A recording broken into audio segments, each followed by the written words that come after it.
parallels between 9/11 and last week's atrocities in Israel are painfully obvious. These were murderous terrorists, religious fanatics who killed with barbaric impunity on sovereign land.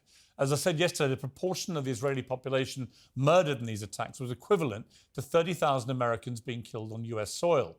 It's no wonder Israelis expect a strong response. And Israel, as I keep saying, has every right to defend itself from Hamas going forward. But the aftermath of 9/11 taught us some tough lessons too. Across the Western world, there was a fervour for revenge. President Bush spoke for many when he said this. I can hear you.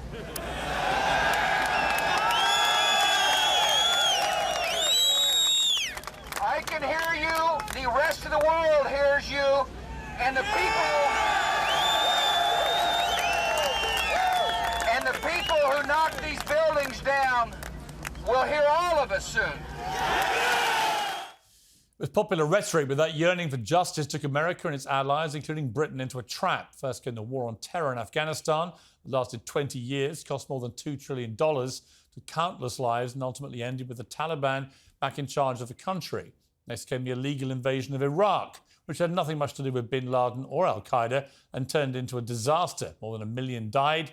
Iraq became a breeding ground for ISIS, a mysterious excuse for the war that Saddam Hussein had weapons of mass destruction turned out to be a credibility-slaying lie. Well, the situation is very different, but the potential perils are the same. There's no dispute that Hamas committed these attacks because they've repulsively boasted about it and threatened more. But a full-blown invasion of Gaza will be horribly difficult to execute.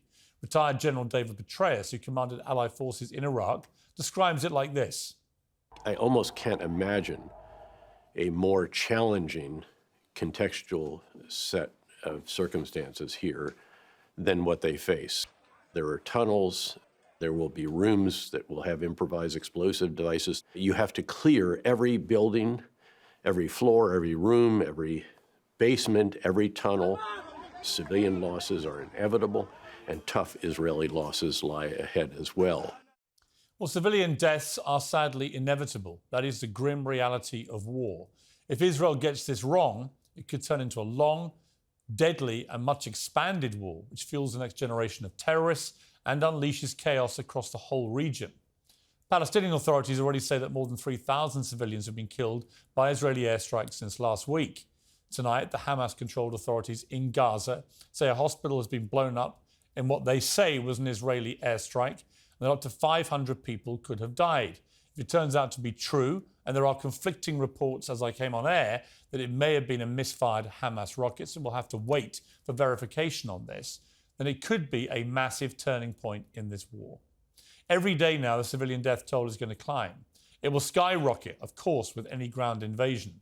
And every image like the ones we're seeing tonight will pile more pressure on Israel to show restraint, to be proportionate.